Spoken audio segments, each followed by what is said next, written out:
Welcome, viewers, to the first ever Level Up Live. I know English. Hi, I'm Paz, variety streamer. With me, I have three. I literally using my arms to try and point to them. I have three of the greatest streamers that I know.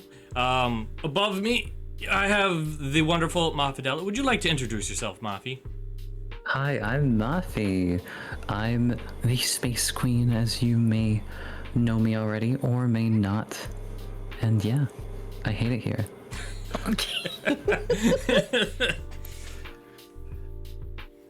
Next, we have over there. Here, I'll use my head. Over there, Baguette. Hi, I'm Baguette. I'm a variety streamer. My claims to fame are that I can do a French accent. I have like way too many different outfits for my Vroid model. I'm a baker, obviously. I'm a little bakery behind me. Yeah, thanks for having us, Paz. E. And then, last but not least, I could actually point. Ignore the one arm there, but off to my side, we have Egan Media. Want to go ahead and introduce yourself? Absolutely. Hello, I'm Egan Media. I do a lot of different things here on the internet. I stream, I make videos. I am an avid anime and manga fan. I like to talk about it, sometimes a little too excessively, but I always like to have a good time and support all these lovely people here and many more. E. Today's topic's gonna be mental health, or health mental, or mentally healthing. Any versions of that. Anyone want to take the lead on this? If not, I don't mind.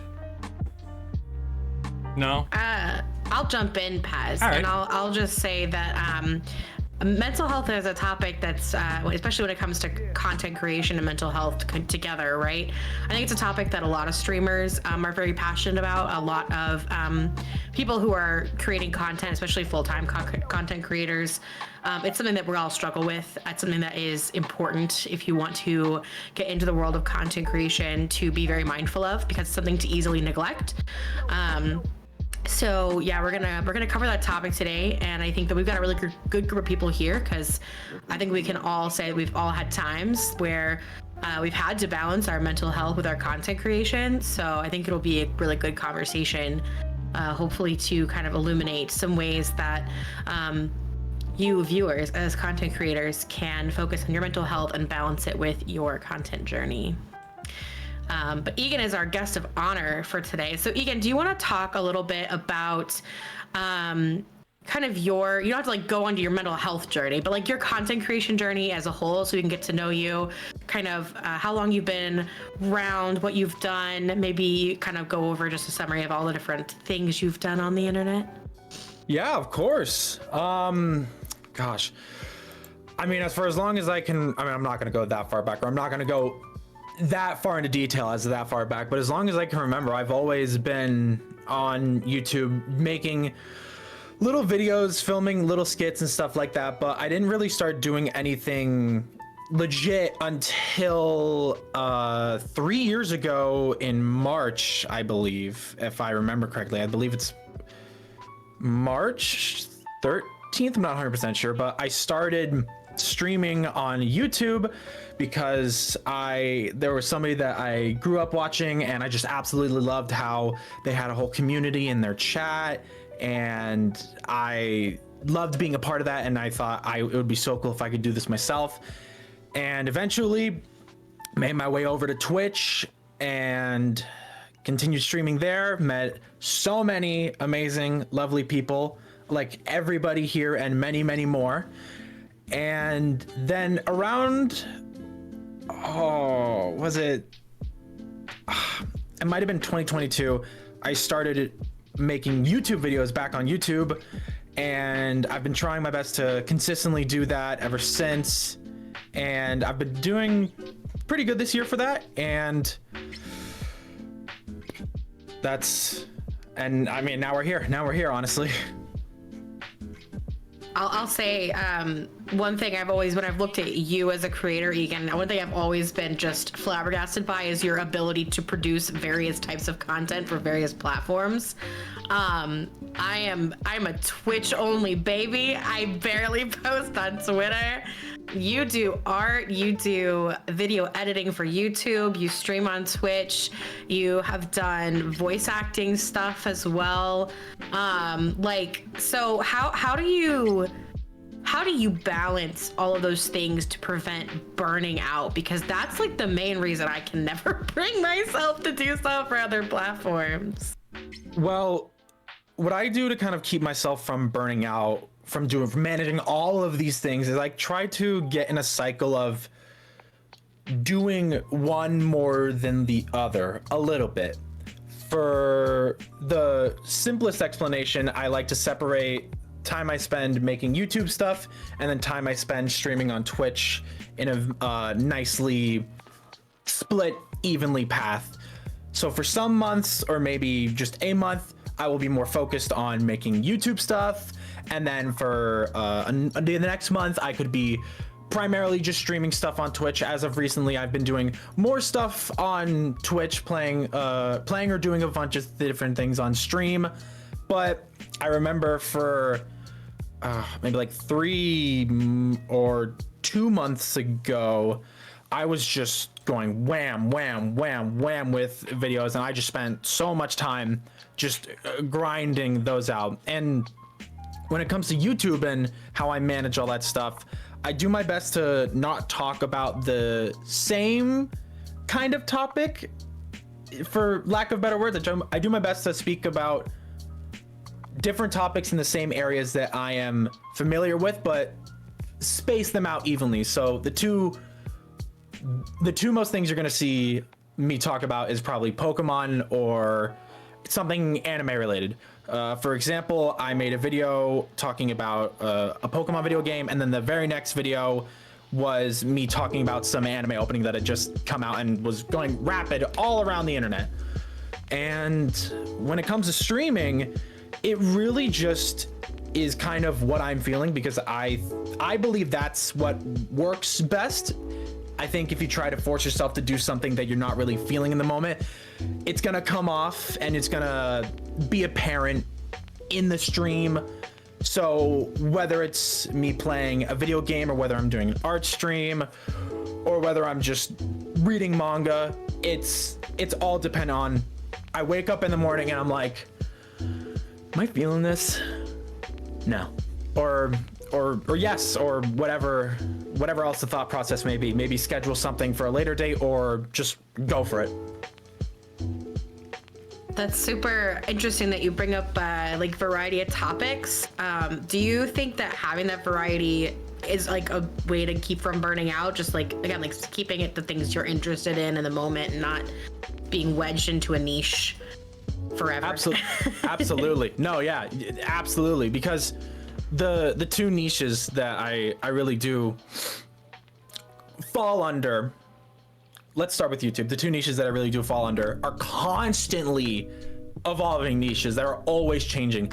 The anime landscape is always getting something new, whether it be with literally just a new show, new animators, new scandalous news topics, new things in the manga world. There's always something that's coming up on any platform that's like, hey, this person did this, or this series is broken this record, or something like that.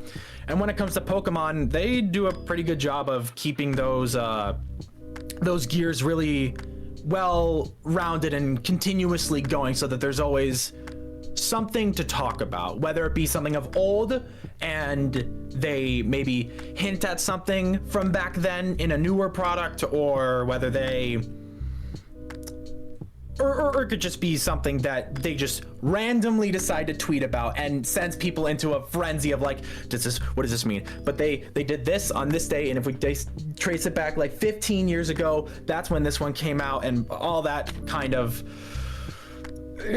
tracing back and all that fun stuff. But yeah, it's everything I try my best to do on Twitch, however, is just kind of whatever I'm into at the moment. So recently I just finished streaming this video game called Your Turn to Die, and that was the most recent thing that I've been getting into. And now the next thing I'm really streaming in terms of a series is me reading this older manga series called Yu Yu Hakusho. So it's really just with Twitch, it's just kind of whatever I'm really into or whatever I'm really feeling at the moment. Yeah.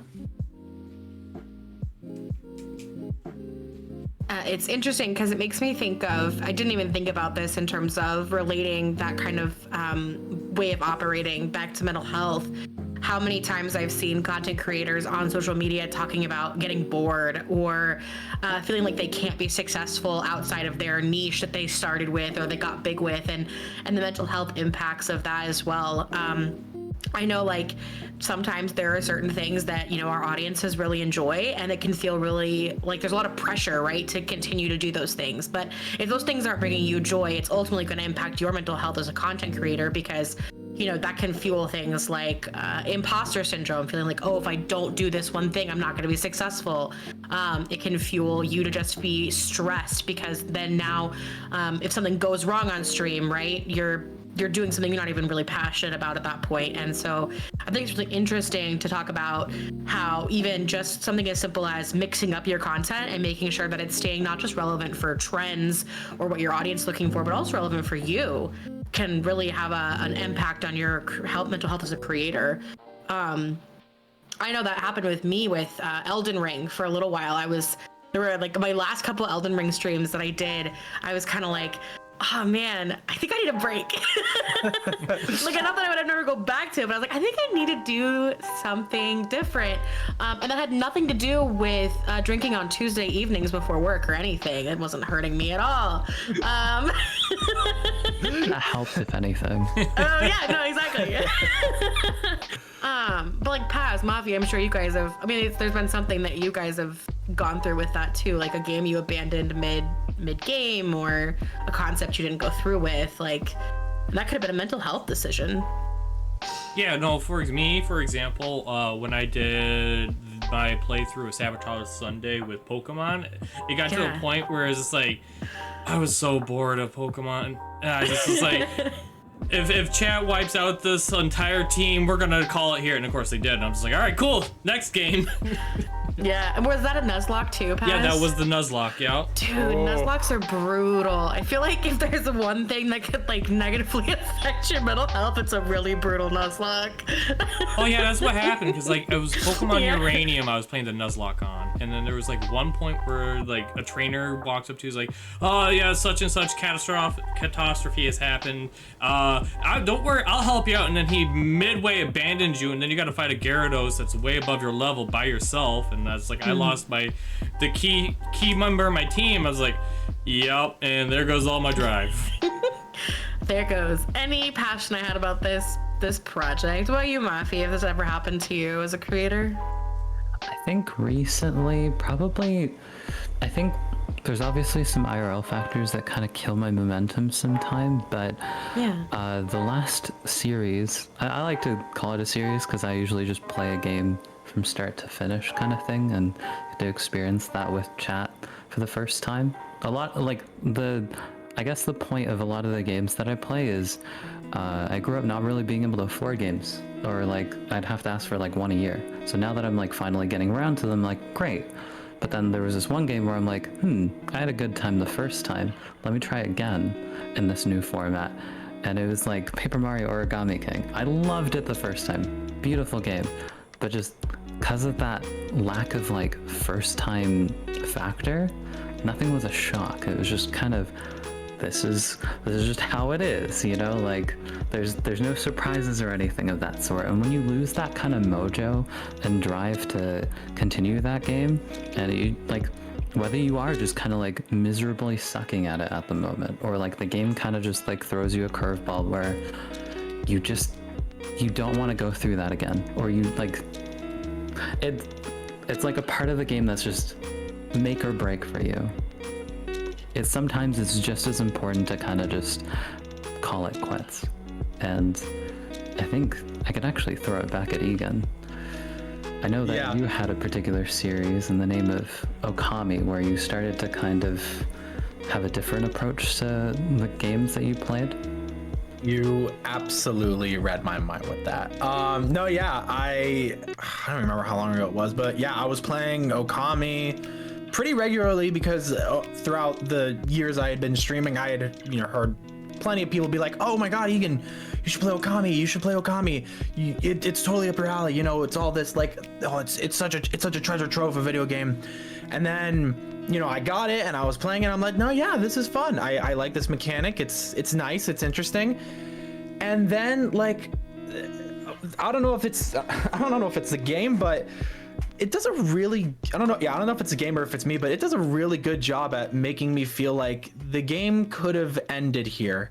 And then it just kept going like 3 different times. And I'm like, all right, yeah, let's keep going. And then I remember I was live one day and I was like slumped back. I was like, yeah, this, that, blah, blah, blah. And I was in my head and I was just thinking, I'm like, this is so just, I've been done with this game like 5 areas ago. I'm calling it quits. I apologize, but I am not enjoying this anymore. And with that, along with a couple of other games that I had just tried out for a brief time period, I really quickly realized that I don't really like video games as much as it may come off as I do. Because I thought back to a lot of the games that I had played and I'm like, I think I only made it through those just because I wanted to finally just figure out like, oh, what's the big deal with this? Like when I was streaming on YouTube, I played through the original Final Fantasy VII with one of my buddies. And I love the game. I loved it. I had such a great time with it. But looking at that now, I'm like, if I were to play it, I probably would not be able to get out of the first disc, honestly, or maybe even close to the first disc. And that actually took a big mental toll on me because it was a little bit of that imposter syndrome that you said a little bit earlier, Bag, where I was like, I've done nothing but just stream video games for like the past however like year, however long. What do I do now? And I was just stuck and I did not know what to do. So I just did little things that I knew that I liked and just like waited out and just until my brain was like, okay, maybe we could do this. Yeah, and I think one of the big challenges, right, when you realize that you hit that point where whatever it is that you're doing needs to change, whether it's a different game, a different style of content creation for whatever reason, like I think one of the other challenges is setting that boundary almost with your community too, because it can feel really disappointing to say, hey community, I'm no longer doing this, or we're actually not streaming that tonight, or actually I'm not streaming that tonight and I'm never streaming it again. I think we've probably all, I think every content creator out there has probably had an experience like that where they started something and didn't finish it, or had to disappoint their audience. So how do you guys all go about doing that? Like, how do you communicate with your people? How do you keep them, how do you keep your community engaged through that disappointment? But also, how do you very clearly set your boundaries? And then if anybody's had an experience where a viewer or even group of viewers actually had a negative response to the content switch, how did you manage that? Or what tips would you give to somebody who is going through that for the first time? Yeah, definitely setting up boundaries with your community is very important. Like, and not just like would you like, for example, swap games, but just in general. Like, I know a common thing for a lot of streamers is like no politics, no religion, none of that, you know. And that's all fair, and you know that's just normal stuff. And if people want to pursue that with their streams, that's all fine and dandy. But like having boundaries for things that you yourself like are okay with and are not okay with, make sure like you communicate with your community like, hey, I'm not okay with this, or hey, look, I get it, you know, there's kind of like a running meme with inside the chat, but you know, at this moment, maybe I'm not okay with this. Can we move the conversation along? Like, these are things like I myself have had with my chat, because sometimes, I'm gonna be honest, my chat gets really wild, and they do. and it is my responsibility to you know, to kind of monitor and make sure things, you know, don't go too far. Like, you know, I've had situations where like they kind of get into an area that's like a little past the gray zone. I'm like, hey, look, I get it, it's all a joke, we're all adults here, it is funny, I'm not denying it. But at the same time, like if Twitch comes in here, like a Twitch official, they see this, or even just a random viewer, they pop in and they see this, like they're gonna get like the wrong impression. And like, this is a boundary you kind of have to set, like, hey, look, we gotta move on, you know? So I think like when you talk to your chat, you have to make sure that they're aware, because sometimes the chat will be confused. They'll be like, oh, it's part of the gag, he's just playing a part of the gag, hey, don't stop talking about this, but they still will. You gotta be like, no, really, we gotta move on, you know, that sort of thing. You gotta put on your parent voice. You gotta put on your mom. For me, it's your mom voice. Hey, cut it out, chat. You cut that out. I feel like I've been very lucky with my community, thankfully, of it just kind of being a Discord ping, being like, I don't feel like it anymore, guys. But it's also a great opportunity, I found, to promote your audience to also focus on their mental health. Like when your mental health isn't in a good spot for whatever reason, whether it's something IRL going on or something even just in your content creation where you're just not feeling it anymore, kind of like Egan, what you were talking about, it's also a great opportunity to put that in the forefront and be like, hey, there's a lot of talk about mental health. I'm going to exercise it, and I'm going to do something that might be disappointing to you guys right now, but it's because I'm a person just like you are all people, and we all go through these things, and I would want you to do the same if you were me. And so that's been one really, I think, one thing I have, I don't want to say like enjoyed, because that's the wrong word, but like something I've implemented that's been successful in terms of just being transparent with my audience, and but also encouraging them to practice the same good habits that I'm trying to make myself do too.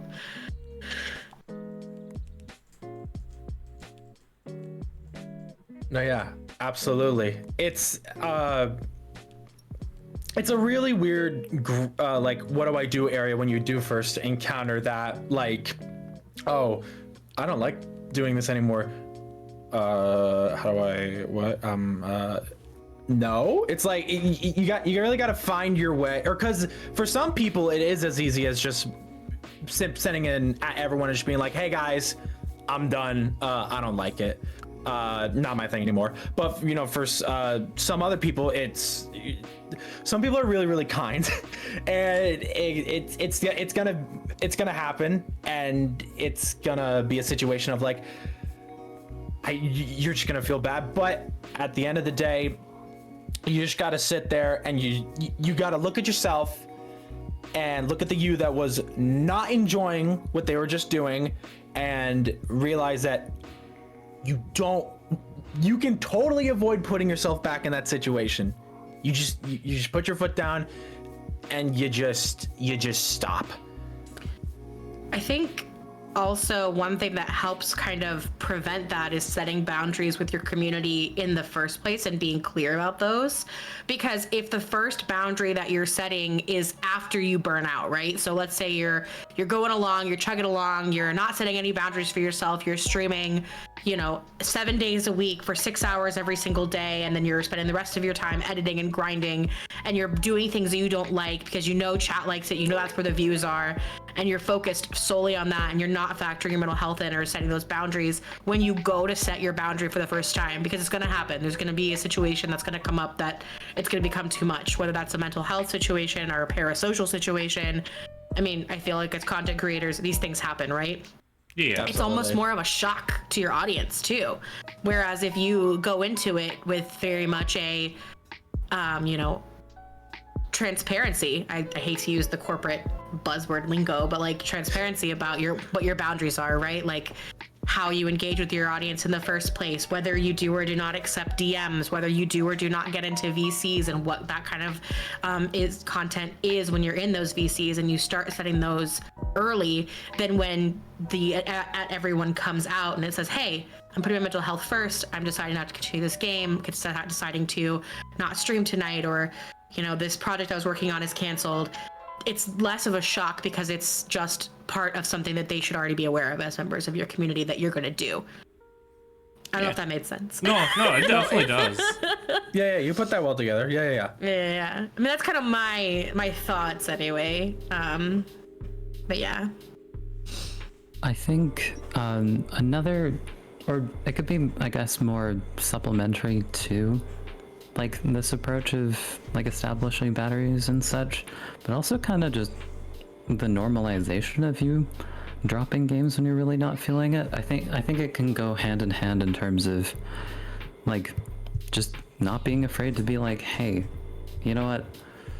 Yeah, we're not gonna continue this, and then like just showing it on like a prolific kind of basis, like you're just gonna keep trying a different game or a different kind of thing to stream, and if it doesn't, like if somebody questions it, someone either sends you a DM or makes a ruckus about it in your like main chat or something, you just casually kind of be like, it just wasn't for me.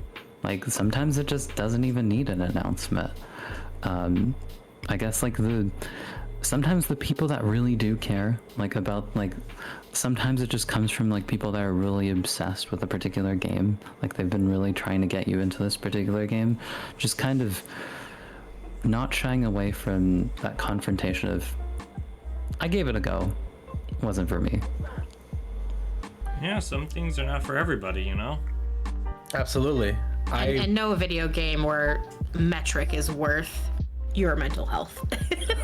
Yeah, because I think I was telling this to Egan around the time that he fell out with Okami, but it's like, especially Facecam, it is so obvious when you're not having a good time on stream. Like, you are so exposed. Like, you can try to hide it, but good luck.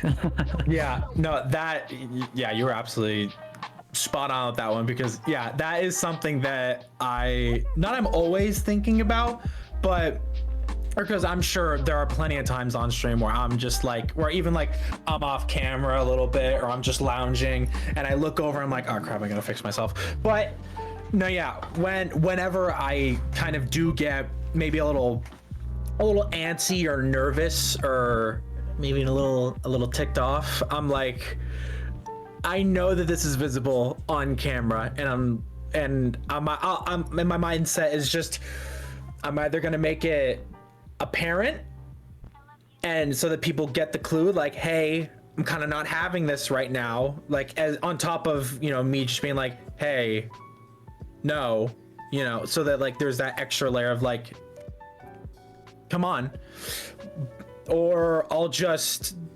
call it there. I very rarely just called it there, but there have been some times where I've just been, the last stream I did with Okami was I'm just calling it here. I'm done.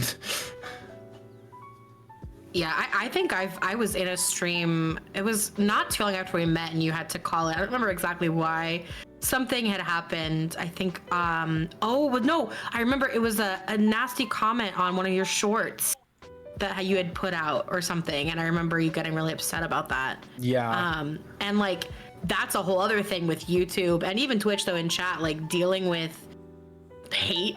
Like, oh my god, like people on the internet suck. Yeah. On like TikTok and YouTube and like but like at the same time I remember thinking that I was really proud of you because you were clearly upset, but you're like, first of all I'm gonna talk about the fact that I'm upset, normalize your emotions, that's great.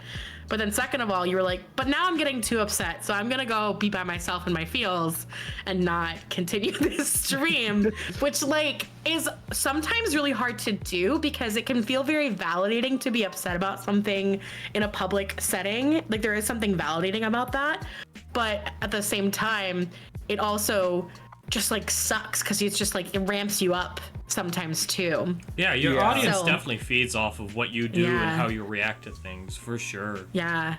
And that can also cause, unfortunately, you know, negative things for them too. So I remember being very proud of you for, you were very mindful of your own emotions and you were like, I'm going to talk about it and I'm going to be done with this. Yeah, I remember that moment. I remember, yeah, and a couple people in chat were, you know, were very understanding along with you, but I remember that, and I was just I was through the roof because, or you know, just several, like you said, people on the internet are just awful. It was not a kind comment at all. No, it was not, and I'm not gonna say very what bad. it was, but yeah, it was like a very bad like claim, and I got so upset for, you know, obvious reasons, but Yeah. like one of the one of the other reasons was just like, what do you mean? Like, where did you even get that from? That's not even, that didn't even exist like within anything. I'm like, oh my God. Sorry to remind you. No, you're all good. Drama. No, I mean, I still get, you know, a lot of comments of, you know, just people being jerks, but I do have a little method of how I try my best to avoid that. And a lot of the videos that I make are very kind of discussion worthy, or I do my best to add in some discussion in it, maybe somewhere in the video, or maybe the whole thing is a big discussion. At the end of majority of my videos, I say, if you guys have any differing thoughts, or, you know, if you think maybe something I said was wrong, or you disagree entirely, let me know in the comments down below. Or if you have your own idea as to how maybe, for example, this plot line could go in a potential remake of this game, then write it down in the comments below. I try to invite people to, instead of being like, I hated this wasn't it, or just blah blah blah, this that, you're dumb, I try to invite people to use proper words and be like, Have a hey, conversation. yeah, exactly, because not only is it, you know, engagement, and it's showing people that, oh, you know, this guy can actually, you know, hold a conversation back and forth with somebody and admit like, oh, you know what, that's a better idea than what I said. Or even just like being civil, because that is, while on the internet, you're gonna find a lot of people that are just not wanting to be civil at all. So trying to bring it forward and normalize it, or bring it somewhere where you wouldn't normally see it, I think is a very, it's a different attempt, but one that I think personally should be really normalized, because who doesn't like a good discussion about something that you two are both passionate about? So along with like setting boundaries, I know like setting goals, not like setting goals is a little bit different, but it also does a tie to mental health. For example, I know a common one is a lot of people will attach setting a viewer goal or a follower goal, and those are definitely admirable goals. Don't ever get me wrong, but like the problem with I have, like, if for like especially newer people who set those kind of goals, is like those are tricky goals to achieve, and as a new streamer or new in the case like for like YouTube, like that can get into your head real fast, real easy, and really mess with your line of thinking. And I'd like to put a spin on it. And my opinion on the matter is, it's like, I think, you know, especially like for if you've been doing it a while, I guess it's okay. Granted, I'm not at that point, so I can't really say on the matter, but like I would imagine it's okay to have an idea for like goals. But like for specifically newer people who's getting into either whether it be streaming or YouTubing, I think like a really good goal is to have stuff that you can directly impact. Setting up a new scene in OBS, finding someone to commission emotes to, setting up your Discord community. You know, these are things that you could directly impact. And then instead of you constantly looking at that number and like, man, I've got no change. Instead, what you're doing is, oh man, my emotes just came in. I did that like a week ago. Heck yeah! You're directly doing stuff, and you're immediately, well, not necessarily immediately, but you're seeing the results of that a lot sooner than something where, like with the followers or the viewer count, the problem with those is that relies on luck, that relies on effort, and that relies on time. And those things, you don't have direct control over, you know? Absolutely. Yeah. Something that I only recently did with some of my YouTube videos it's exactly one of the goals you just said. I made like a little proper outro screen for like when I finish up a video and stuff like that. And I am absolutely in love with it. And it's honestly like it's my favorite part of applying to a video. Like when it's all done, it's all edited, time up all the music, time up the animations, stuff like that. And boom, all done. I love it. I'm gonna say the quiet part out loud and just talk about the fact that pretty much every single content creation platform loves to do nothing but shove your metrics down your throat and in your face. I think that that's something that on the surface, when you're just getting into content creation, you may not realize just how prevalent that is, because a lot of content creators like us will get on podcasts or on Twitter or wherever and say numbers don't matter, don't focus on numbers. Like it's easy to say that. The reason we say it so loudly is because our platforms are saying the opposite message to us every time we go live, every time we post. Your Twitter shoves your analytics down your throat. Twitch has your viewer count in like 6 different places for you to see throughout the course of your stream. Think about the goals that Twitch offers innately. They're all, follower goals, sub goals, your path to affiliate, your path to partner. Almost every single goal setting metric is metric related within the platforms themselves, which makes sense, right? They're businesses, they're trying to make money. If you do well, then they do well. They want to encourage you to do things that bring them revenue, which would be bringing viewers to their platform, right? But like where that can get really, really detrimental is when you're a new streamer and or a new content creator and you don't know what other kinds of goals you should be setting for yourself. Those may seem like the only options, and it's really easy to attach your self-worth to those. When I first got started streaming, I was very fortunate to have lots of content creators in my friend group, essentially. So they were able to rally me and get me to that affiliate goal pretty quickly. But after that, it was kind of like, well, now what? Like I did the thing. Now I have the emote slots, I'm filling them. What am I supposed to do now? Like, it's my ultimate goal to be at 15 viewers. That feels like that could be good. Is my ultimate goal to get to partner? I mean, I guess that everybody wants to do that. So I also throughout the last year have set goals about like hosting events or like rating so many new people every once in a while, like meeting at least one new content creator that I really like finding somebody once every couple months that I like to watch, redoing my overlays, going 3 weeks or more without making a V-Roid model. Still haven't met that one. I'll let you know when I do. Like little things like that. Finishing a game can be a goal too, if it's a game that that you like, or finding a new game, or being more active in your Discord server, or being more active on Twitter, or posting more often on TikTok. Like, these are all things that you just directly control, like Paz was saying, and they will ultimately, in theory, drive those other metrics, but you don't have to focus on those metrics. Yeah, I always view it like, for people who look at the metrics and set those as the goals, you're putting the cart before the horse. If you do more things you could directly impact the horse, the cart will just follow. Like, you will, it's a nuanced thing, but in the general sense, you will get the viewers, you will get the followers, because they're watching you. They're seeing you excited over what you just did, and they're going to react to that. They're going to be excited with you, Absolutely. Sorry to interrupt. Oh, go ahead. What's it called? So something I think I was able to kind of harness was kind of that over the past, I'd say most of 2023, especially because I've been on and off 2024. There was a lot of instances where I was just having a really good time and making it almost like a qualitative goal of play games that are really going to give you a good time.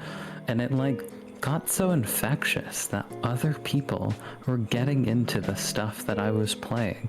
And some of the people around me are just flabbergasted and like I'm looking at some people, like for example, I remember Paz came into my stream one day and he was like, yeah, I just watched a Danganronpa theory video or something. I'm like, really? I didn't think that was down your alley. Or just like, it's just good vibes are infectious. I think if you, yes, I think like quantitatively, that's more of a long-term kind of thing, and I think just observing it long-term is a lot healthier. But qualitatively, if you're having a good time on stream, keeping the vibes all right. Also, on the Discord front, I think that we like roughly kind of referenced earlier, like my community right now, it's this weird, interesting mix of IRL and online people that are friends with each other, and I've been spending so much time kind of being that middleman for a bit, but now they just hang out with each other now. I don't even have to be there. And just to see that kind of sense of community, some of them take inspiration either from me or each other to become content creators. I think it's just as important to inspire as it is to hit quantitative goals. What I love about this conversation, to tie it back to our mental health topic theme, is that these wins and like things that we're all sharing and things that we've done that we've all been proud of and have experienced success with, these are all, of course, tips if you're trying to get started in content creation, like tips of things that will make you maybe potentially successful. But they're also healthier ways of going about that didn't involve tying our self-worth to some number on Twitch or some magic follower goal on YouTube. And I think that's the big thing. Like, it's okay to be aware of your metrics. I'm aware of them. I've sent Paz DMs after streams, been like, I just checked my partner metric thing and I'm like, whoa, that's crazy. That's like the highest it's ever been. Like, I've sent him messages like that. I'm aware of them. My self-worth isn't tied to that. Like, I don't walk away from that going, I am the bestest streamer boy ever. Like, I am much happier, I find, on a day like when my community all just sits muted in a VC. There were like 10 of us playing Spirit City Lo-Fi, and we'd muted in a VC all day, just vibing to that. And like, that brought me so much more satisfaction than any metric ever will. And that's where I knew like that I had finally kind of conquered the metric battle, because I was like, I realized it, Yeah. I want to like, say, I think we all struggle. Yeah, no, absolutely. And I want to say, or because you said it earlier, Bag, you were like, we say it so much, the numbers, they don't matter. But what a situation that I've had is it takes a while to not care about it. I will say, or because, in the beginning, as almost everybody here has said, honestly, in the beginning, it is so easy to get totally drained by maybe the low numbers, or just get on such a high for the highest number you have possibly seen, or personally, not possibly.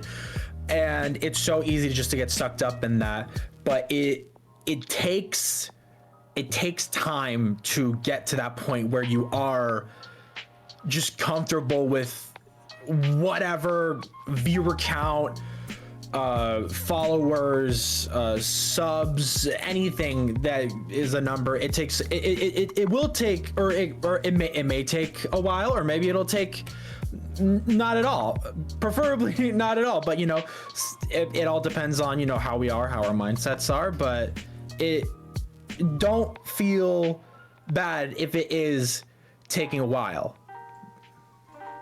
Yeah. I think one thing that helped me come to terms with it too is just also interacting with lots of other smaller content creators, and seeing like how their communities are different, because like when you interact with somebody who is a confident content creator at 4 viewers or 50 viewers, when you start interacting with those kind of people and surrounding yourself with people who have that energy about them, it will also help you. So like making sure that your circle is also not dominated with people who are solely driven by your numbers and by their own numbers, can be really important as well, in terms of just making sure that you don't tie everything and your own value into some random statistic.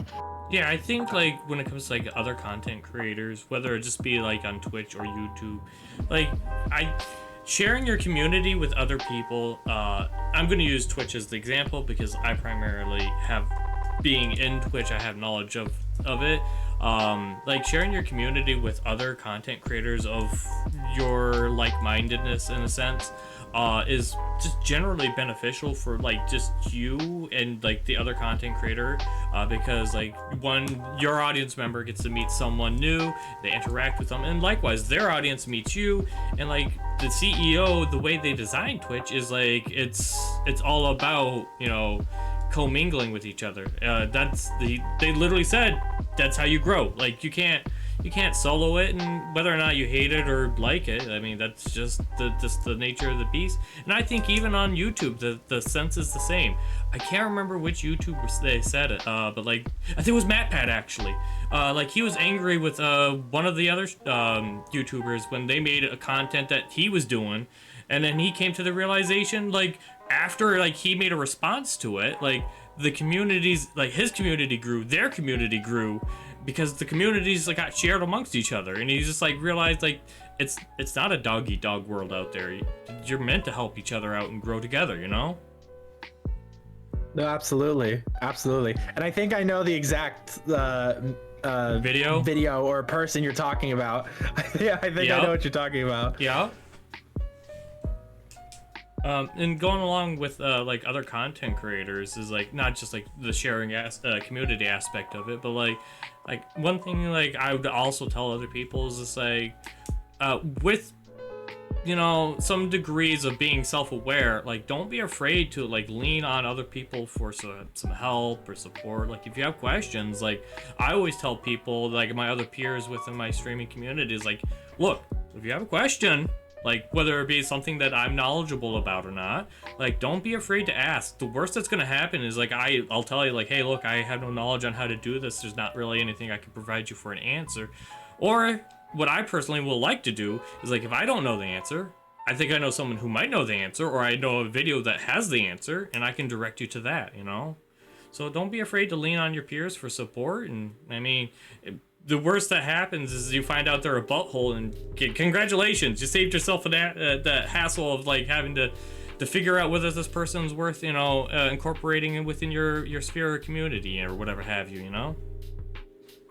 No, absolutely. Yeah. I've asked, I'm sure everybody here for help on something. I actually asked you not too long ago, Paz, about something with co-streaming or managing a stream both on YouTube and Twitch, something related to that. Yep. And you gave me like the answer that I needed. I was like, perfect.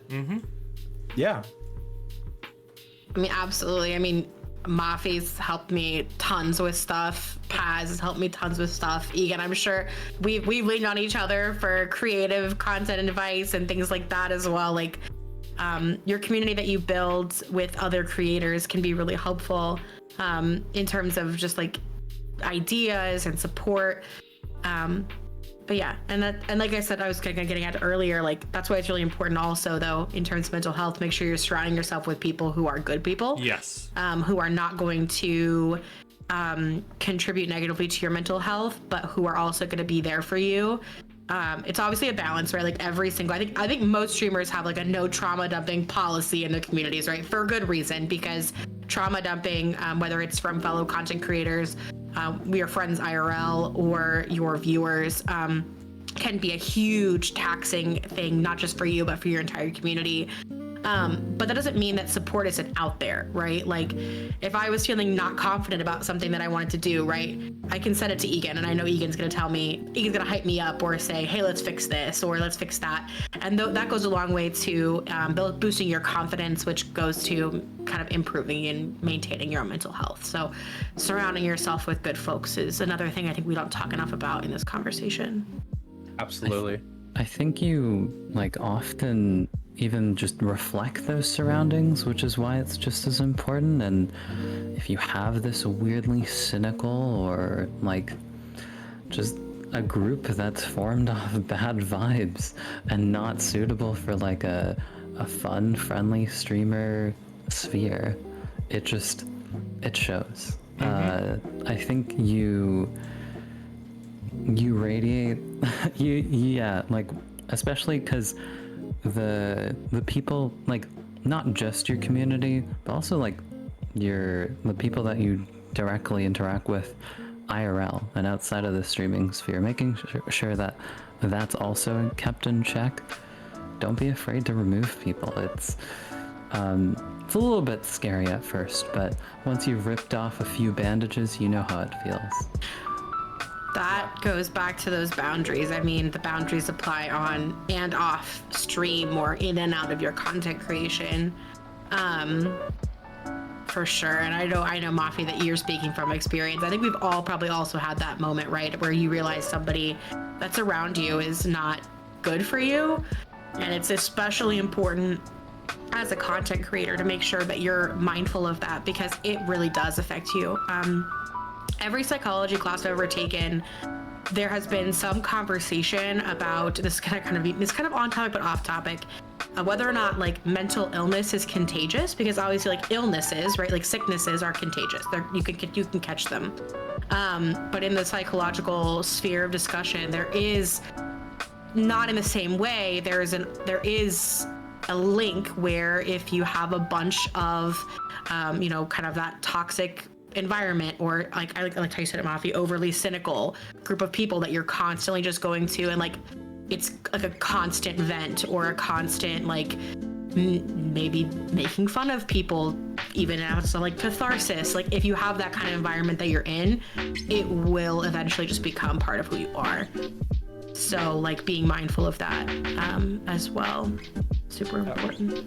Absolutely. And to add on a little bit to that, if you end up finding yourself in a rough spot or a rut, or however you want to call it or describe it, you do not want to put yourself in a environment or situation where you are just keeping yourself stuck there. You want to get out of that and not linger around. You don't want to maybe soothe the feeling for now. You don't want to maybe just have a good moment and then just deal with it later. You want to find whatever the source is and deal with it. And just remove it. Yeah. I think as content creators, that can be so hard because, again, like going back to those metrics, it can feel bad to cut off a person or cut off a whole community of people because it's like, well, shoot, that's one less viewer in my view count or one less subscriber in my subscriber list, which is, especially if content creation is a primary source of your income, it can be even harder, right? So like that's where these things get lost. I think that a lot of content creators in theory agree with everything we're saying, but in practice, we all know just how difficult that can truly be.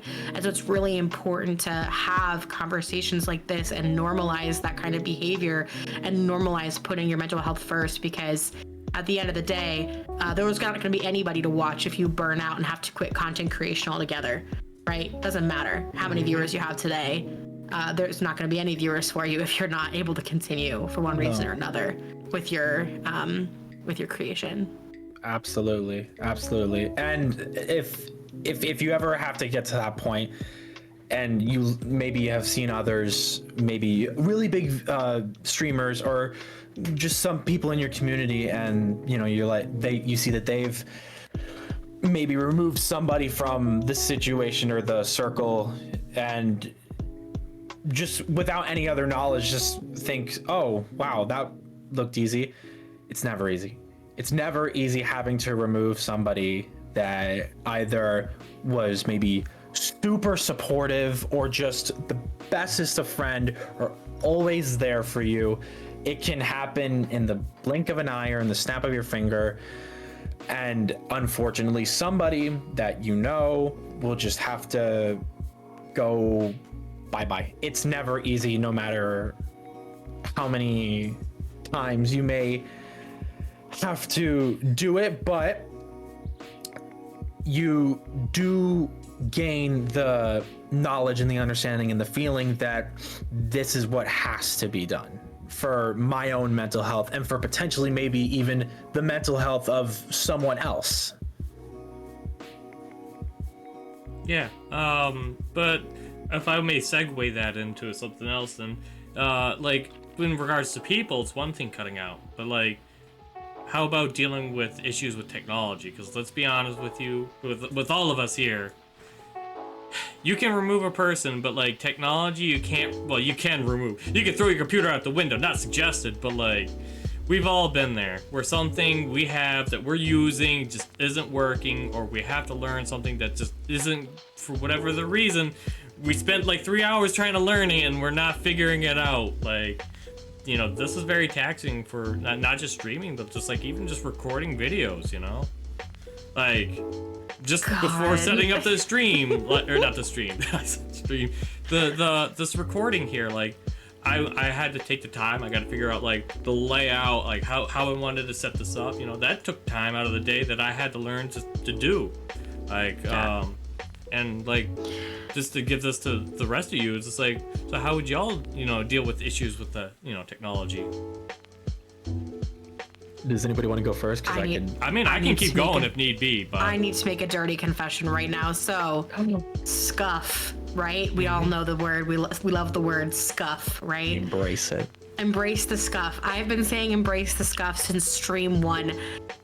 It is so easy to say embrace the scuff, and it is so much harder to actually do. I get particularly triggered by technology things. If you've ever been in like a pre or post stream VC with me and something has gone like very, very wrong, you have certainly noticed me go, yeah, it's fine. Like, and it's not. And I think what I have to always remind myself is like, it's okay. It is true that everybody has scuff, but it's hard because the good content creators and the best streamers, even when they have scuff, sometimes you don't even notice it. And that makes it even harder though, because then you're like, you of course are gonna hyper notice every single thing that's going wrong on your stream, right? Because you are the one that set it up, created it, tested it. You know how things are supposed to sound. You know how they usually sound. You know how they usually look. Your viewers may or may not even see the things that you consider scuff, which is super important to remember as well. I have a theater background, and the concept of the show must go on is deeply ingrained in my brain, just not in my soul. I still hate it. I still hate when things go wrong, even if I know on a logic that it's fine and it's okay. It happens to everybody. We gotta keep going. I struggle with the scuff, man. I struggle so much. Even to this day, I've been streaming for over a year, and when things go like heinously wrong, I'm just like, usually with me, when things go wrong, it's just like, I just point at it and laugh like, it's no content, you know? Hey, look, suddenly we don't have audio and we can't hear anything. Hey guys, can you hear what I hear? You know, you just roll with it, you know? I can't. Go ahead. A little tip that I'm gonna say right now is, no matter how under control things may seem or appear, just do your best to have in the back of your mind that something that you've never encountered before can randomly pop up and just put a halt to everything you were doing. That was my stream not too long ago when I did the forest. This is out of the blue. I was just like, you know what? I found out that you could do VR in forest and have the other players in the forest for multiplayer streams. Like, they don't need VR. So I was like, heck yeah, we're gonna do that. And then I was just like, oh no, all the issues. This was a bad idea. Like, because little side tangent, like, the audio for the VR headset is a whole different audio thing. So like, you can hear stuff, but like, chat won't be able to hear it. So yeah, that was fun figuring out. That's so fun. Yeah. I think I'm gonna say something about that in a second, Paz, but I do want to just say, just be aware that things that worked yesterday don't guarantee they're gonna work today. I know, I don't know, Egan, you probably run into this too. Like, I think it's just a streamer thing, but like, especially with the VTuber stuff, with all the extra software that we have to have open just to, excuse me, Scuff, my mic muted. Thank you, Mike. All the extra things that we have to have open just to exist. I feel like I have to sit down early before stream every time and like check and double check and triple check everything, and stuff will still go wrong. But like, I think Paz, your story kind of ties into that, because the importance of giving yourself time and space to test and troubleshoot will go a long way if you're like me and you're really anxiety ridden about tech issues. I'm still working on this. I definitely sit down like 10 minutes before stream sometimes. I'm like frantically testing everything. And then one thing breaks and I'm like, it's broken. I'm done. I'm graduating. We're done. Like, it's over. Like, I'm never streaming again. And then I'm like calling my partner, Cloud, like, please, Cloud. I think my chat has like heard me say that so many times. But yeah, just like give yourself time. If you're anxious about technology, and you want everything to work, give yourself time before a stream to test. And if you don't have that time, take that time. Start stream late if you have to. Like, it's gonna be okay. It's better than being an anxious wreck trying to test everything rapidly and then breaking down on stream because your mic doesn't work or your whatever happens, you know? Yeah. Like, Every one of my streams to actually do a stream is a 30-minute startup process to get everything started, check everything, make sure everything's working. It's a hassle, but you know, at the end of the day, if it works, it works. If it doesn't, it's just content. to be fair, with how much you have going on Stream Pass, I do not doubt that. Oh my gosh, yeah. I want to expand a little bit on what you were saying, Bag, with maybe delaying a stream for however long you need to. And I want to take that to the most extreme level of just a crucial part of your technology just not working anymore. Whether it be a microphone, whether it be a camera, whether it be a capture card, or whether it be your whole computer just dying on you for good. And that's what I mean by like the most extreme. Like when any of these things just die on you for good, you gotta figure out, you just gotta try your best to be like, is it broken, or is something wrong? You just gotta try your best to troubleshoot that.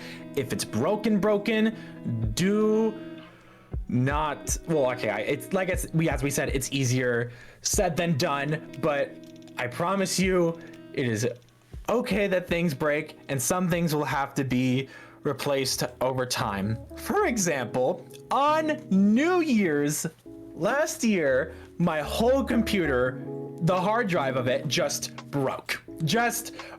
And I was like, what a way to start. I was so like, I have to wait for a new one to come in. I can't do anything. This is great. I don't have a computer. I just lost all my files, blah, blah, blah. But Mafi, who was right there when that happened, basically, she kind of changed my mindset a little bit. And this is what I wanted to like lay it all into. She gave me the mindset and the thought process of, okay, yes, this sucks. Your computer is broken and it just doesn't work anymore. Until you either get it fixed or get a new one or whatever you have to do, you have so much free time to either think about what you're gonna do when you come back, or just to take time to yourself and do something that maybe you've been wanting to get to for a while. Because that is exactly what I did when my whole computer broke. I sat down and I just started binge reading all of my favorite manga for the first time ever. And I got like 33 volumes in before I kind of lost my momentum and everything was back to normal. Everything had gone back to normal before I had even gotten to that last volume that's right behind me. But like even afterwards, the momentum just kept slowing down, and then you can settle back into it. It's okay that stuff breaks. It's okay to take time to just not do anything related. Even if you're on a tight schedule, or maybe not a tight schedule, but you have a self schedule for yourself, because I know you guys have this schedule that you guys follow for like each week, or you at least do your best to put one out if you know you're going to be able to or not. It's okay to break that if need be. Yep, always. Super okay. Yeah, I've personally delayed streams because I needed to get things set up. Usually it's not too long, but like 5, 10, I think the latest was like 15 minutes. Just like take your time, don't fret. Like if something's not working, just work yourself through it. I am the queen of canceling stream because tech break. I've done it like 3 times in the last year, and then Lord knows I've started stream late because of it. I had my big, I think it was my birthday. No, yeah, it was my big charity stream that I did recently. We started like 45 minutes late because I could not get the chat bot to link up to the donation tool that I was using. And so everything that I had worked for weeks and weeks to create, I could not get it to function. And that was really frustrating, but I ended up having a great stream. We just started late and we ended late, and it was fine. And it was 12 hours, and we still raised $1,100 total for the charity. So like, it's gonna be okay. It's gonna be fine. I also want to take a second to just say, I know this is not feasible for everybody, but don't be afraid to investigate hardware or software solutions other than what you're using currently to solve a problem as well. I think it's really easy to, especially when you're first getting started and it's very overwhelming, when the one thing that you use breaks, to just think that there's no other option, there's no possible way for me to move forward from this, and to like freak out. When I think it was my 3rd stream ever, some of you might remember this, I was playing Life is Strange and my bitrate dipped so low that my chat was 3 minutes behind. It was a 3-minute delay from chat. I think Mafi was there helping me test like how bad the delay was. Yeah. And we didn't, I don't think we ended the stream. I think it eventually did just pick itself back up, but there were things that could have been done to my setup that would have prevented that. So like making sure I was hooked up to Ethernet. We got better internet.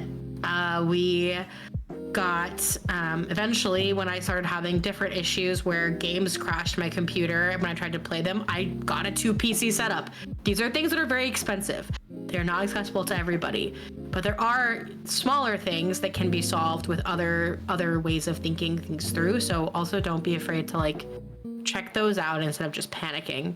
Yeah, like before I got like a new video card and stuff like that, like if I had to play a super intensive video game, like I'd go from VTuber to PNG tuber, and nothing wrong with that. Like it's just you're still getting like a reactive image on screen. Yeah, you don't get your facial reactions, you don't get to turn your head and all that, but like at the end of the day, like your interaction with chat, I personally think matters more than just like, oh, I can make this surprised face. Like, and even then, like you can set up your PNG, little whatever to have like reactions too. Like, as long as you're innovative and think of like possible solutions, I mean, I think you could work around like issues with tech related, like more actually hardware issues.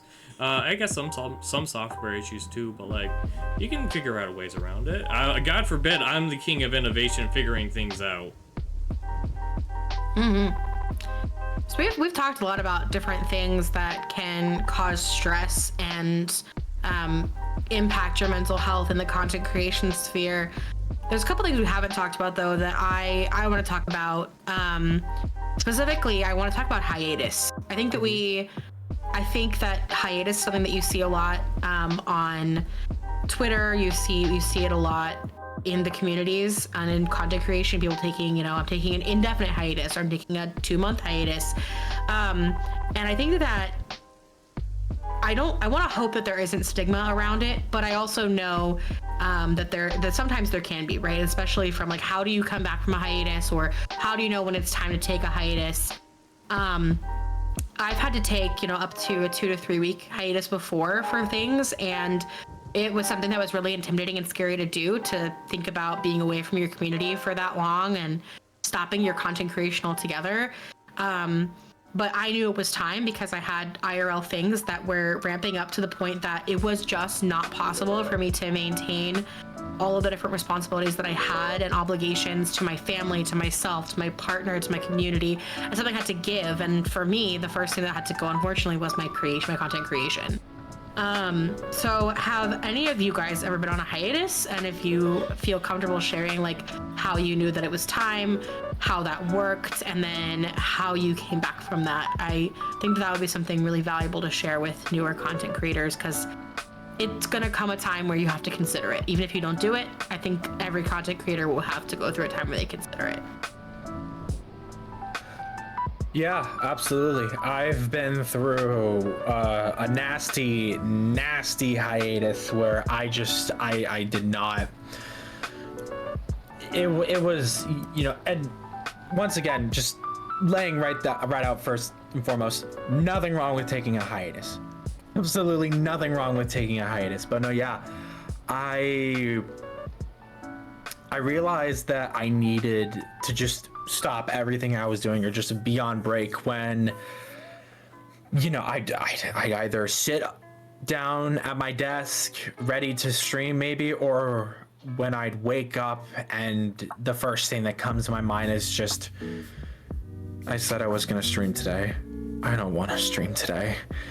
That when it happens once or reoccurring several times, that's the point where you got to be like, I need to just take a step back from everything. But yeah, I had a real nasty hiatus where I've just been going in a downward slope mentally, and I straight up said it to my community. I made an announcement. I was like, hey, I'm just gonna be like brutally honest. I'm tired and I'm lost, and I haven't been the me that I know I love being and that I can be. Something's going on. I don't know what it is. I'm not enjoying this. It hasn't felt fun or exciting or rejuvenating. It's been exhausting and draining or boring, and I don't know what I need to do, but I do know that I need to take a moment from this and take some time and just figure it out, come back later, and just hopefully come back better than ever. And returning from however long of a hiatus, maybe whether it be a month or whether it be several or even just a couple of weeks, it's gonna feel a little bit weird where it's just like, hey guys, remember me? What am I doing here? Isn't this funny seeing you guys here again? I saw you guys maybe like a week ago or something like that. Play it off, or you just feel it however you wanna, and however you feel is right. Whether you want to be a little silly with it, maybe if you like to, make the best out of something, you can just be like, oh, whew, stumbled my way back into this room. How did I get here? Or something like that. Or if you just want to be straight up and be like, I thank you all for, the understanding and letting me take this time. It's always greatly appreciated. Everything else you need to say, any way you want to go on and approach that is, it's your way, as long as you realize that you need to do this, and how you approach it is your own way. There is no right or wrong way to do something. As long as you handle it in a way that you feel is appropriate, that's all that matters. I do want to say there is an uncomfortable truth to this, though. I don't want to like hoodwink anyone saying, it's okay to go ahead and take a hiatus. Well, yes, it is, but there is a good chance it can impact your metrics. I want you to I would like the viewers to know this in advance. And if it does, if it doesn't, it doesn't matter, because that's not the point of it. And that's the reason I bring this up is ignore metrics, because at the end of the day, your mental health is more important than like the viewer count, making sure you hit numbers or whatever have you. Because like honestly, if you just stop it all in one day, then I guess at the end of the day, like then the viewer count didn't ever really matter. Like, so you taking a break is more important than you worrying about, well, I can't take a hiatus because then my viewer count will drop, or I'm gonna lose some followers or subscribers. It's like, yes, technically you will, like, or may not, but like at the end of the day, like your health is more important than those viewers. And the true viewers, the ones that really do care, they're gonna understand, they're gonna respect, like, oh, okay, yeah, you take your time, like we'll see you when you get back, and those are the ones that you want to keep around for sure. Absolutely. I've had so many times where I've had to be like, hey guys, can't do this, or taking a break for XY reason, and it's always just greeted with, yeah, dude, what? Go lay down, go do whatever you need to, just don't even worry about it. Mm-hmm. And I think it connects back with the big conversation we had about making sure that you try to tie those metrics to your self-worth, because that's going to help empower you to make better mental health decisions, like a hiatus. The other thing, oh gosh, I'm losing my train of thought. But the other thing to just kind of think about with the hiatus and the metrics and how, it is going to affect you. Like, I mean, viewership is fickle, attention spans are short these days. I do think it's important to know that, but like Paz said, your mental health has to come first. You have to make the decision that's best for you. And that includes deciding whether or not to take a hiatus in the first place, but also whether or not to come back. And when you come back, making sure it's on your terms, not just because you think, oh my gosh, if I take one more month off, I'm going to lose everything that I've had. And of course, that can feel very intimidating because there are scenarios where you have to take a very long time off. And it's totally understandable. And it can feel intimidating then to know that when you come back, that a lot of what you built might not be the same as when you left it. Keep in mind that other than the traditional ways that you interact with your audience, whether that's live streaming or posting or publishing of videos, there are other ways that are less draining to still interact with your community. So one thing I did when I've had to take my short hiatuses is just popping in my Discord server and just like saying good morning, or, posting a GIF there, doing the little things that I did have the energy to do, just to let them know that like, I'm still thinking about you guys. I hope that you're still thinking about me. And just keeping in mind that there's different levels of engagement that you can do on your end as well. You don't have to be doing everything all or nothing. So that can also be factored in when you're deciding whether or not to take a hiatus, because if you're able to reduce, instead of taking a full hiatus, try reducing down the number of times you stream. So like if you're doing 5, that feels like too many, reduce it down to 3, see if that feels good. It doesn't have to go from 0 to 100 or 100 to 0. So that's like the other thing that people don't talk about is like, you don't have to be doing everything perfectly all the time either. Yeah. Also, any effort you put in is good. You could also change up your content per se. Like, instead of having like super high energy like video game reaction content, like maybe just sit back and chill. Like, I know, like, maybe do some art, drawing, or painting. I know a lot of people, even VTubers, like they'll have like the webcam paint pointed downwards towards a table, and like they'll paint miniatures or whatever have you. Like, not everything has to be like 100% all energy in. I know, like, lately there's what was that lo-fi program that you have, Baguette? I've seen Spirit a lot City of I've seen a lot Lo-fi. of people just using that for streaming. And in fact, I know, like, some people also like stream like their studies as well. Like I said, doesn't have to be constant go energy. I think that's a good point, Paz. A lot of if you're struggling with that work-life balance, content creation, life balance, as it were, I think it's important to know that you can also integrate your content with your life too. Murphy Plays, she's a great example of that. She was, she does everything. She's a mom. She has, a family, a house, a life, a job and was in school, and she would stream herself working on homework, and it would be a silent stream with just her amazing playlist, and she's just working on her homework. And like, I thought that was so creative because it's a way that she was able to still go live and like interact with her community even when her schedule was massively busy. So again, like, there's creative solutions to be had when it comes to driving balance in your life too. Mafi's been so quiet. I'm gonna make sure Mafi, do you want to talk? Like, I just want to make sure. Yeah, if you have stuff to say, like, don't feel bashful. Like, you're welcome to speak up, and like we'll step back and let you talk. I'm what's that called? I'm a very much a podcast listener. I'll do that a lot, especially on my commutes, because I have a very long commute to work. So I'll just sometimes I forget I'm the one on the podcast system. Yeah, I was gonna say Mafi's just enjoying the content. I'm just, you know what? I started with I hate it here. You know, I'm starting to not hate it here as much. Progress. But You've just been sitting with like a thing of popcorn. I think a big thing for me this year. This ties back to a little bit ago.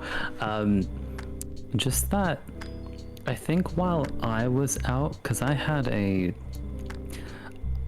I wish, like, I don't know if we'll do it in post edit or something, but there's like this meme where it's like a boxer and he's like, oh, I'm gonna like beat this thing up, and then like the thing like retaliates and it's like, all right, no, this thing has hands, and sits down and drinks like a bottle of water or something. And that's kind of how it's felt. There was some drama I had to deal with at the beginning of the year, and that was simultaneous with me being like, all right, let's get back into streaming and stuff like that. And then I was just like, no. Like I write a letter to myself every year, and the thing was, whenever you're like, what was it? The goal I set myself this year was not to stream when you're really not feeling like you should. And goddamn, did it feel applicable this year? Because again, like I said, that drama started, and then I'm very involved with a lot of IRL projects. In fact, one very big one. I'm not going to go into it, but that took over like all of February and March, and it just never felt like I could come back like properly. So I think in the meantime, although it's devastating, and you know, it's a mental toll to be like, but I enjoy streaming, I want to keep doing it. I was just telling myself, you know what, let's take the time to really galvanize the community that like I mentioned back then, where like it was a lot of getting some people from my IRL aspects of my life to interact with my online aspects of my real life, and eventually they started all kind of showing up to my streams, and you know, in like in waves kind of things when I did get back on my feet. And it goes back to working on all the other things to kind of have like a solid foundation. Because I didn't feel in tip-top shape to stream, because I had all this stuff IRL that I had to deal with. And then when I properly came back, everyone kind of just, that sense of normality is coming back again. And of course, once I did come back as well, one of my old employers were like, hey, you want to work for us again? And I'm like, damn, I just started streaming again, and I have taken this week off, but don't be afraid to do that. It doesn't have to be a hiatus. Sometimes, like, I'm a fan of stream schedules. Sometimes don't release a schedule if you know a bunch of things IRL are just going to get in the way of that. So don't be afraid to chop and change your approach a little bit. Work on the stuff that Twitch might not be able to see, or the streaming platform, or wherever you make content is unable to see. What, like, it could go in like a completely other direction. You could be getting yourself jacked, you know, like at the gym, and like that, just that chain reaction of, well, now I feel great. Yeah, let's get back into streaming. I feel like I can go on for ages. So just work behind the scenes. Get all that Clean stuff your back room. together. Clean your car. Whatever you gotta do to feel good, baby, do it. It's ironic because that's a great segue into mindful practices. Like, what are the things that you would do to kind of help, not like directly stream related, but like just general practices you would do to help alleviate stress, you know, be more mindful of your state of mind?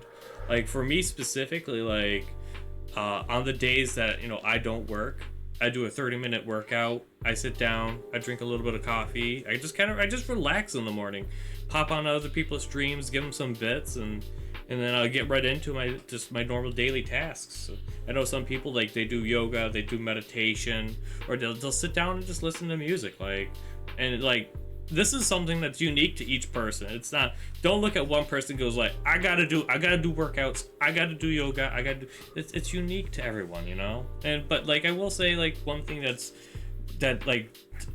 wouldn't sound like talking about this would be pointless, but it actually has a point. Like, it helps get you into thinking, like, what are my things that I would do to help de-escalate the levels of stress that I have? Not to derail, but Paz admitted that he gives the bits. Yeah. Really? The notorious 5-bit dropper, 10-bit dropper I've seen on some occasions. And you say, thanks, Paz, for the bits. And he says, wasn't me. That innocent emo just dropped in chat, like.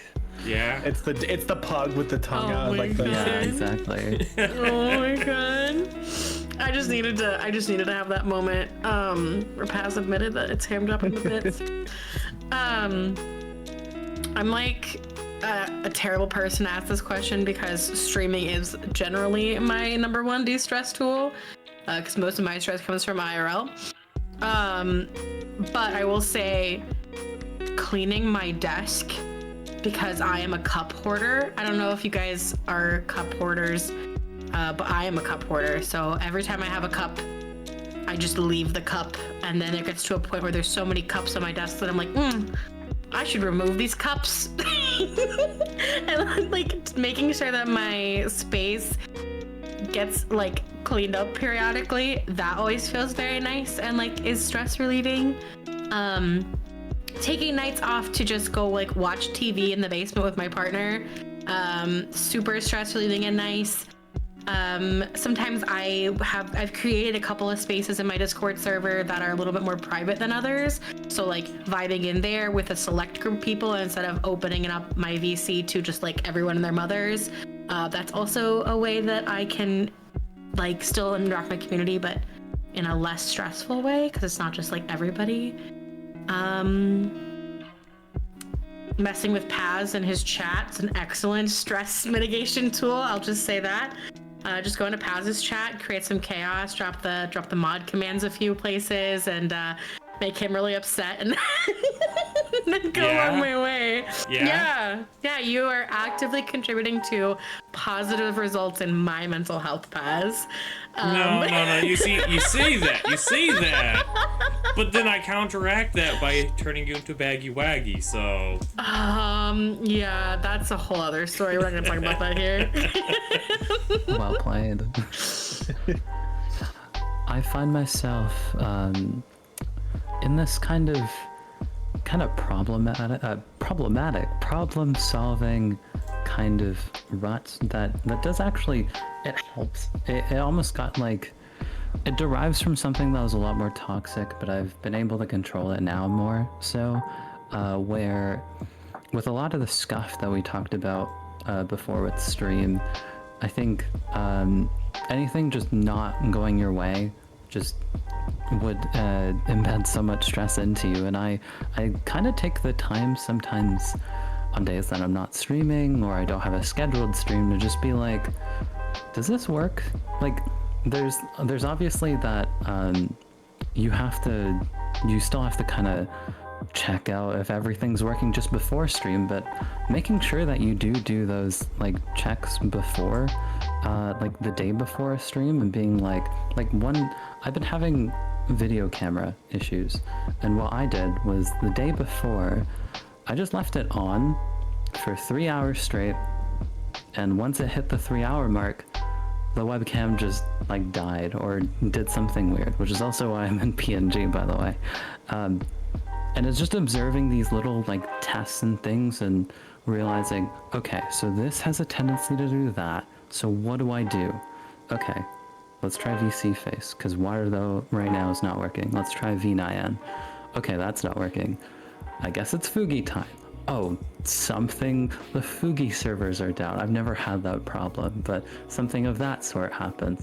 Download VietaTube. I think it's having backup plans on backup plans on backup plans is kind of just, it's reassuring to kind of have those, because when something's not going right at the time when you're like prime time supposed to be streaming, if you don't have those backup plans in mind, you might just want to not stream altogether, when really there might be a solution there that you can quickly achieve because you familiarized yourself with it. And all right, let me switch it over, god damn it, whatever application, and so on and so forth. It's a stress reliever on the day of streaming. I thank myself for it. When I originally started like having to deal with like, oh, stress or with anything that was like, this is annoying me, this is that, I thought I was very I thought very little things would like work for me. The biggest thing is always just some music, maybe finding the right song or the right, I guess, kind of sound. That might take a minute, but eventually it will. But I found out that there's actually a lot of different things that I could do to deal with that stress that may come up from any random thing or something that's been building up over time. One thing that I haven't been doing for a little bit, but I will eventually get back to at some point in time, is just going on a random walk like around my neighborhood. Like it's like a perfect, it's a perfect walking space for me where I live, and I'll just get up, put on my shoes, and just walk out the door and be back in like maybe 30 minutes or like an hour, just if I'm like, you know, if I'm like walking in like a regular pace, or if I'm just like or if anything like that. But you're, you know, if I don't wanna, then honestly I find myself looking for information when I wanna like relieve stress, and it's really unexpected, because, you know, when I'm stressed, I'm expecting just like, you know, everything's all frazzled. But I've done it for so many years at this point where I know like my sources and my outlets for where I can find certain information, or just look up fun facts about things that, you know, I'm into or I love, like Pokemon or anime and manga series. Like as an example, I have a whole redeem on one of my streams where you can just redeem it, and I have to give you any random anime or anime related fact, whether it be about the creator of a series or anything like that, just because I know so much, I guess, useless information from just trying to chill out and just relax and de-stress, that I'm just like, you know what, this might be a little bit of an interesting this might be something interesting that they might not have known. Or just even if you're a collector or something like that, like I am, as you can see behind me, I have a whole bookshelf of manga and it goes higher up. Sometimes I'll just grab a volume and just either start reading or skim through and just see like, what was happening in this one? Oh my gosh. Oh, and then you just remember, I remember when I was first getting into this, blah, blah, blah. And then it's just it's like a whole spiral. It just continues, because, you know, you start with, oh my gosh, I remember this. And then I was doing that when this was happening. How is that doing? Let me try it again. And then, you know, maybe a buddy of yours will also, it can go in so many different directions. Something that I will say is just, if you don't know what might be like a de-stressor for you, try something entirely random. because it may end up being like the biggest, like, oh my god, I love like doing this, or just stick with what you know works. Like, for example, I often am just doom scrolling through YouTube or through Twitter, and I I bookmark stuff to come back to it later, or I put it in my watch later, and I just sit there and I just go through it. And I feel like that's a very typical thing, just watching something or reading something that you saw somewhere. But yeah, that's those are my typical de-stressors. Yeah, I mean, distracting yourself from whatever is causing you to feel that big emotion is super effective for a lot of people. A lot of times it is what you need, right? You just need to distract yourself so that you can actually breathe long enough to think through the logical side of whatever has you riled up, or try to actually problem solve. And that's something that I struggled with, is like knowing when I need a distraction versus when I need to talk about it.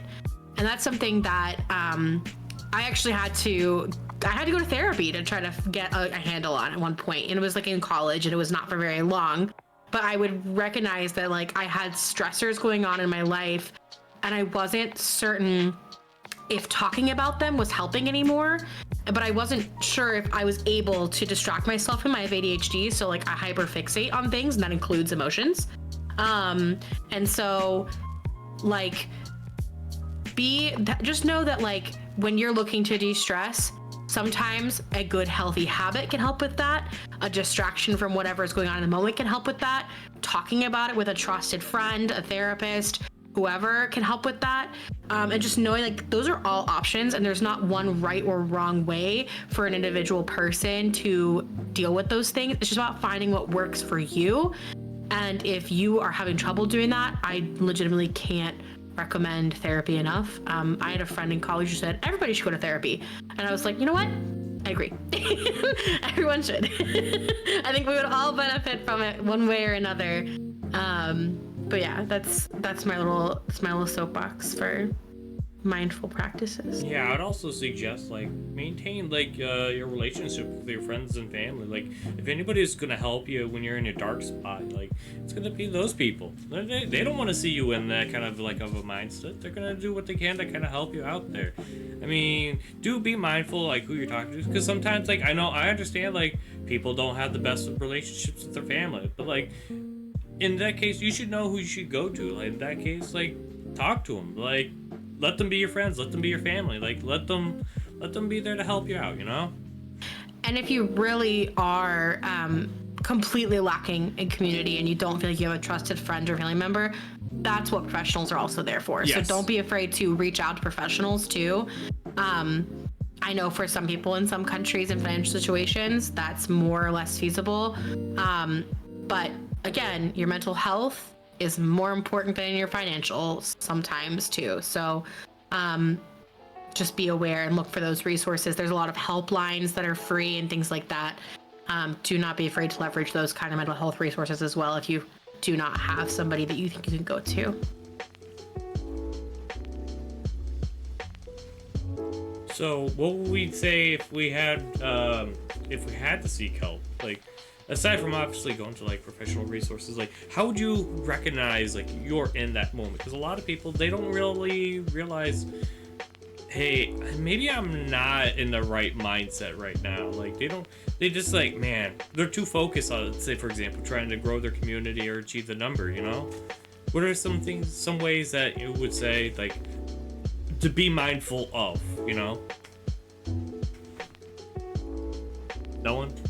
If the first thing you think about when you wake up and the last thing you think about before you go to bed are negative things that are related to some aspect of your life, and you are at a loss at how to fix it, that's when I would go seek a professional. Obviously, there's the other scenarios, right, where you're considering extreme behavior. Always seek a professional instead of doing something rash that could hurt you or others. But on the less extreme side, if you're finding that like 60, 70, 80, 90% of your day is spent dedicated towards negative thought, and you just don't feel that it's in your power to fix anything, any kind of helplessness, that's where those professionals are really there to help you refocus, find coping strategies, things that can help you get a little bit better day by day. And obviously, of course, too, if it's having enough of an impact on your life to where like you're maybe going to lose your job or you've lost your job, or something along those lines too, those major life impacts, that's definitely when I would be seeking a professional. Yeah, I'd also like to add on to that, like, a lot of people, they don't like the idea of seeking a professional, because as far as I'm aware, I've yet to meet someone who meets the contradiction. But like, we're all really independent people. We want to be like, I can do it myself. I don't need help. I don't need help. I don't need help. I can do it myself. And like, the thing is like, the way I like to view it is, it's like a car.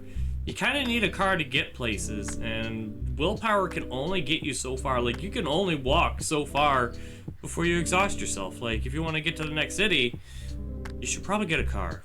And while it's not a great analogy, I think it serves the purpose on getting the point across. Like, if you need to get to in this case, that other city, like, there's no shame seeking out a car. Like, it's just, I don't know, it's just life, you know? Just go with the flow in that kind of sense, you know? Like, absolutely. Yeah. I think in some extent, I feel almost a little called out. Like, if I'm being really honest with myself, just kind of, I think Egan's noticed this, where I kind of just shoulder it on and go, we move. And like, you know, light work, no reaction. Well, it's definitely not light work. And there was definitely a reaction. And I don't know if he like actively notices this, but just, I think the moment you just start talking about it, like you start to kind of eventually get to the root of what's going on. I think I remember there would just be times where I think with other people who are like talking to me about how they can't quite pinpoint what's wrong with them, just keep them talking. It eventually comes out. And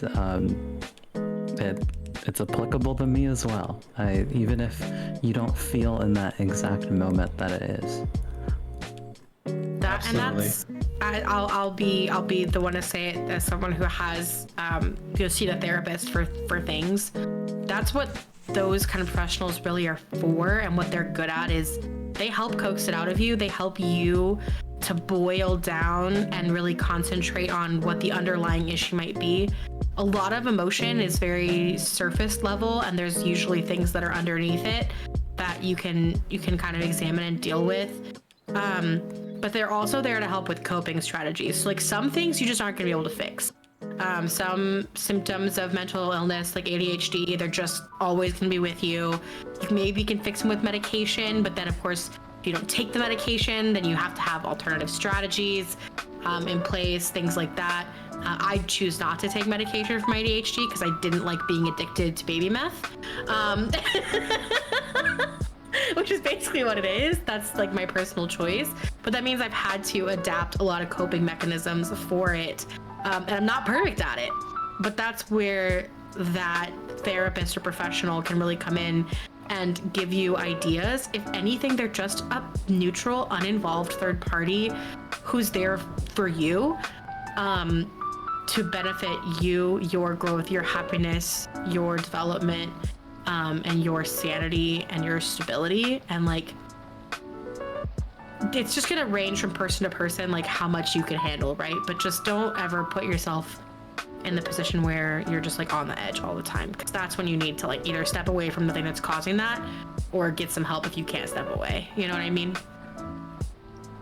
Mm-hmm. Absolutely. Yeah.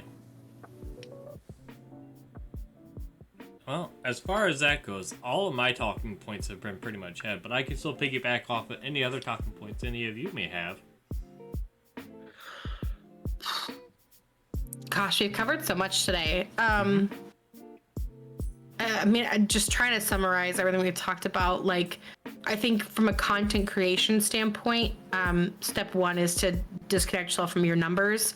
that's going to drive a lot of the mental health strategies that we've talked about, because if you're not so focused on your metrics, you're going to be able to perform those strategies easier, right? Switching up your content, taking steps back, starting late, canceling when you need to, all these different things that have impacts on your numbers. And so if you're able to step away from those things, I mean, to me, that's where your balance comes in as a creator. It's where my balance really started, was when I was able to actually take a step back from my metrics, because I was able to implement a lot of the strategies we've talked about today.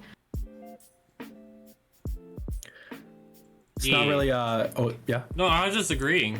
Go ahead. Oh. Yeah, it's not really like a new topic of like discussion or anything like that, but I just, to you three, I just wanted to say, or thank you for letting me be on this one out of everything. Everybody deals with mental health in their own ways, and for some people it's easier than others. There may not be a lot of things going on, or for some people it may be like one of the things that's kind of at the forefront of things to tackle on a daily basis. And for me, normally isn't, but there was like a rather long time period last year, basically from January all the way to like June, where it was a big and steep staircase downwards, and nearing the end of it, there was a point where I just wake up and I just stayed in bed all day, and it was new. I had never ever in my life had to deal or have been put in any form of emotional situation or feeling where I've just been stuck like that. And I'm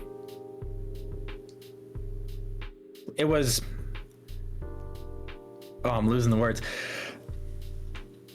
It was a long and tedious time period, but the moment that it was done, it was like heaven on earth. You got to a point where you were so used to just being in that state to where anything afterwards, where it's just gone, it's like you've been reborn almost, in a way. It's a really weird way of saying it, but it genuinely is what it felt like. And I want to tie it up and just say again, thank you for letting me pick this topic or be selected for this topic, because it was a really, really hard topic to deal with not too long ago. First of all, I want to hug you always. But I think what your story, one really great thing it illustrates, and is a really good theme maybe for us to end on, is 3 dreaded words that everybody who's ever had a mental health problem dreads hearing. It gets better. It feels condescending when people tell you that when you're in the middle of a mental health situation, or especially a mental health crisis. It feels very easy for them to say it gets better. But there are so many testimonials out there, people who have gone into the depths of hell and come back out of them, and they'll tell you it gets better. There are ways to make things better. You can have agency, control of your own destiny. There are people that care about you, and it gets better. It just gets better. And they are terrible words, and I'm sorry to say them because I hated hearing them when I was in the midst of my stuff. But it's true. It'll take longer than preferred, whether it is in retrospective a shorter time period, or whether it is a long time period, as I said, a nasty 6 months. Yeah. It does. It so unbelievably does. Maybe it's a person that is able to somehow bring you out of it. Maybe it's just some revelation that you have that is maybe a new outlook, maybe it's something new, maybe a new hobby that you got yourself into, but there is always gonna be a light at the end of that long, deep, dark, nasty tunnel. It gets better. It does. It gets better. All right. Is there any other points we want to touch on before we go ahead and wrap this up then? No? I've said my piece. I've said my piece. All right. Well, before we say our goodbyes, I want to go ahead and take a moment here to kind of let everybody plug themselves so people can find out, like, oh, that person's really cool. Where do I find them at? And we'll start with our esteemed guest here, Egan. Where would we find you if we had to go look you up? Oh boy. Well, you can find me in a lot of places on the internet. The two primary ones being Twitch and YouTube, just straight up Egan Media. It's pretty hard to find anybody else with the name Egan, so I feel like you're gonna have a pretty easy time looking for me. And once you find one of my bigger platforms, there's gonna be links somewhere on either of them that's gonna take you to a lot of my other things. Anything I'm under is basically just Egan Media, YouTube, Twitter, Twitch, Instagram, 2 times, Egan Media Arts, for whenever I do an art stream and stuff like that. That's where all the end products will be. And yeah, I think that's about everywhere anybody can find me. What about you, Baguette? Bonsoir, je m'appelle Baguette Baby. You can find me on Twitch. It's really my only platform. I do have a TikTok, but it is spelled exactly as you see on the screen with the underscore and all, on both Twitch and TikTok. My Twitter has 2 underscores because whoever is hoarding that other account won't die, but I'll get it eventually. And yeah, I also am really active in my Discord. So if you go to any of my other platforms, usually specifically my Twitch, there's links there. So if you're wanting to vibe with me, that's really the best place to do it. If you're not in chat, come to Discord. Yeah. What about you, Mafi? I don't know. No, I'm kidding.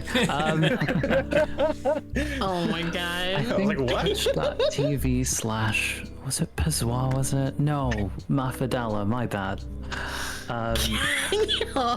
It's an easy mistake to have. But yeah, they're really similar, honestly. Yeah. Mafidella on Twitter, on YouTube, on TikTok that I barely use because I prefer YouTube Shorts anyways.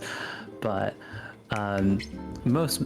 mainly on that good old Twitch. You can also find me through Discord, very similar process to how you'd find Baguette's Discord, but through my own socials. And yeah, you'll be welcome to a bunch of people that'll either call you French or bald upon entry. Yeah, honestly. Yeah, and what about you, Paz? Yeah, where can we find... Oh, you can't find me online. I'm looking okay. Oh, Well, we hope you all enjoy it. No. I mean, if they're so inclined to find me, I'm on Twitch, I'm on YouTube, I have a TikTok, I'm on Twitter. Although Twitter's probably the least thing that I really use. I think I only post my schedules on there for some reason. Maybe the occasional meme. But yeah, you can find me there. Same as the name below me. Like, it's... the closest you'll find is Pazuah, which is saying some ancient Mesopotamian god or something like that. No correlation. You mean that wasn't your alt? I gave them 50 subs. What? Alrighty. Does anyone want to do the outro? If not, I don't mind doing it. Do we dare attempt trying to say our name all at the same time? I feel like it would be horrible, but we scuffed it amazing. Oh, it'll be super scuffed. Thank you for joining us. This was Level Up Live. Heck yeah, like that. Bye-bye, everybody. Thank you for watching. Bye-bye. Bye.